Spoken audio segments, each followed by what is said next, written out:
Bom dia, boa tarde, boa noite. Eu falo do país que está desmoronando. Como vão vocês? Você está no Vino Série, um canal pra gente falar de série enquanto bebe vinho, mas não somente sobre série, porque hoje nós falaremos sobre um filme, mais precisamente sobre um documentário. Eu tô falando de Democracia em Vertigem, o maravilhoso documentário da maravilhosa Petra Costa, distribuído pela Netflix, e que me fez chorar por 2 horas. Se você não conhece a Petra Costa, eu sugiro que você assista o documentário Helena. Eu acho que tem aqui no YouTube. É um dos meus documentários favoritos e mostra a cineasta em busca da memória da sua irmã, a Helena, que cometeu suicídio, mas outro dia a gente pode até falar dele. Democracia em Vertigem estreou no Festival de Sundance, nos Estados Unidos, em janeiro, e foi ovacionado lá dentro. Depois ele correu diversos festivais aí pelo mundo também, recebeu uma chuva de crítica positiva, todo mundo elogiando. Dizem por aí que o documentário está muito cotado a ser indicado ao Oscar no ano que vem de melhor documentário. Vamos aguardar. Mas então, claramente, a Petra Costa fez um documentário pro mundo, que fosse acessível pro mundo inteiro, e não somente para nós, mas claro que faz muito mais sentido pra gente, o impacto é muito maior por aqui. Bom, acho que a primeira coisa que as pessoas se perguntam antes de assistir o documentário é se ele é partidário ou não, se ele pende mais pra direita ou pra esquerda. A resposta é sim e não. Sim, porque a Petra assume um ponto de vista muito claro, e isso é bem corajoso da parte dela. A gente vê que ela foi militante na primeira eleição do Lula, a gente vê que os pais dela foram militantes na época da ditadura, sofreram, foram presos, tiveram que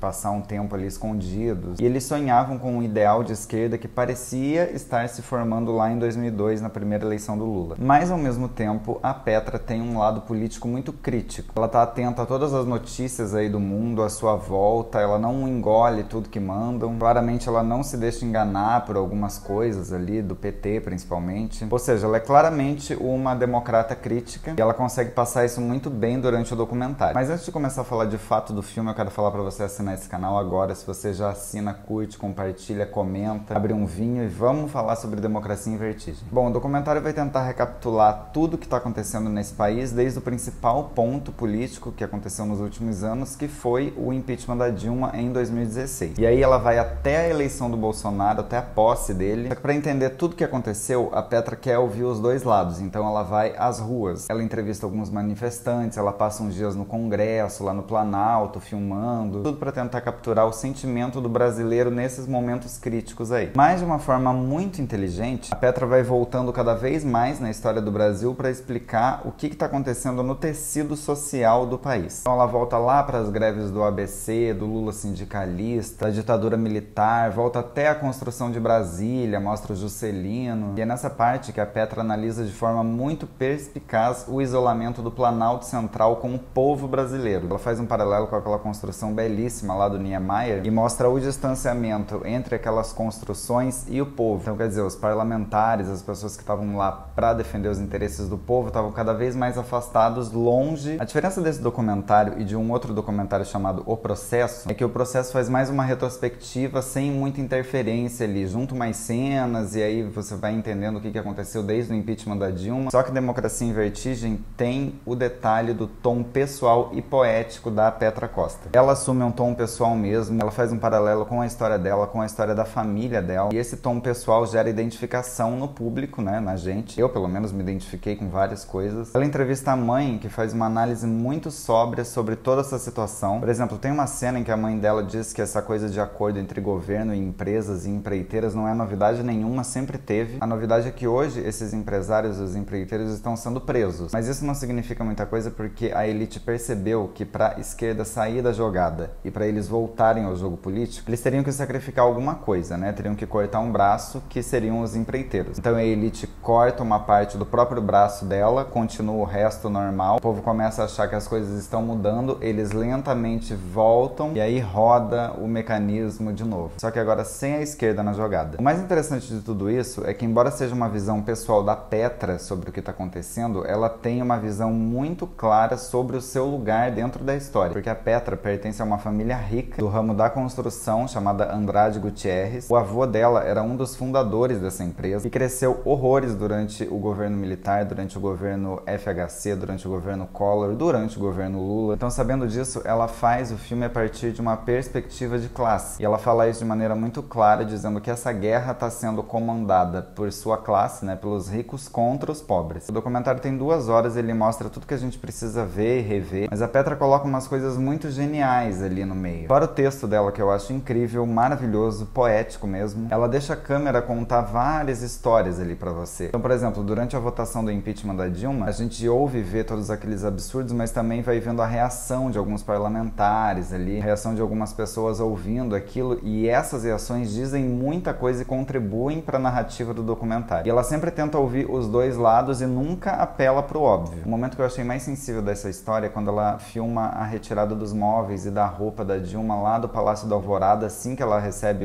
a decisão do impeachment e precisa sair de lá. Durante a faxina ali, a Petra entrevista algumas auxiliares de limpeza. E aí ela pergunta para elas o que elas estavam achando de tudo isso que estava acontecendo. É lindo e mostra um respeito ali da Petra com aquelas pessoas que me comoveu muito. Resumindo, a Petra mostra tudo que a gente já sabe, tudo que a gente já viu, só que a forma como isso é feito, em linhas cronológicas, colocando tudo numa perspectiva mais macro, deixou estarrecido, triste mesmo, pessimista, com a impressão de que tudo nesse país aqui é cíclico. No fim, ela consegue capturar bem os sentimentos dos brasileiros em toda essa zona aí que aconteceu desde 2016, desde 2013, na verdade. Também ela dá voz a algumas figuras importantes que tomaram conta aí do cenário político e tenebroso que a gente vive agora. Pessoalmente, eu chorei muito, chorei horrores em diversas partes, porque independentemente da posição política, é tudo muito assustador o que está acontecendo por aqui, é tudo muito perverso. Você olhar de uma forma mais analítica como o sistema funciona é muito assustador. Agora, a coisa mais irônica que eu achei do documentário é que ele fala de um governo assustador, né, que a gente vai voltar para os tempos sombrios da ditadura e tal. Só que o atual governo não está sendo tão assombroso justamente porque ele é comandado por um bando de imbecil e jumento, com todo respeito aos jumentos, que são lindos. Eles até agora não conseguiram colocar ali os planos anti-povo em prática, eles não sabem articular, eles não sabem de nada, por pura incompetência e chorume conservador, com exceção das medidas que o Biruliro consegue fazer sem passar pelo Congresso. E tem muita cara de Venezuela isso, né?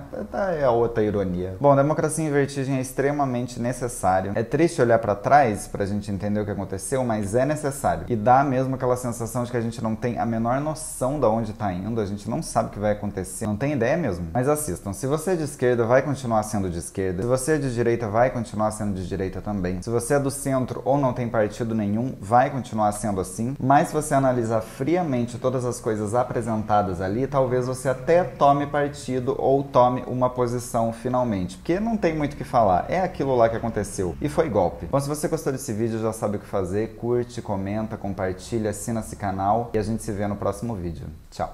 Eu e a democracia brasileira temos quase a mesma idade. Eu achava que nos nossos 30 e poucos anos estaríamos pisando em terra firme. Petra, for the first time voting in the historical election. Eu tinha 19 anos quando Lula foi eleito. E me lembro da euforia.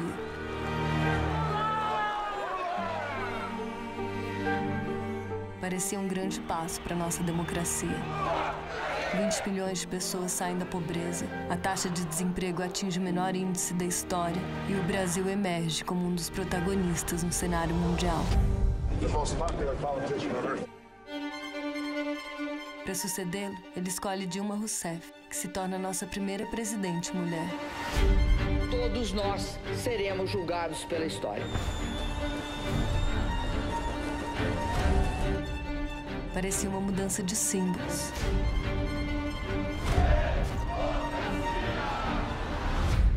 Mas algo no nosso tecido social começa a mudar. O país se divide em duas partes. E esse muro dá lugar a um abismo. O partido é pego num escândalo de corrupção, a maior investigação na história do país. O que vão pensar de nós? Mas o arrependimento eu tenho de ter feito mais. Crimes include fraud, slavery, even homicide. Uma presidente destituída, um presidente preso. A nossa democracia está desmoronando. Essa farsa sexista. Estou cada dia mais vivo perante a opinião pública.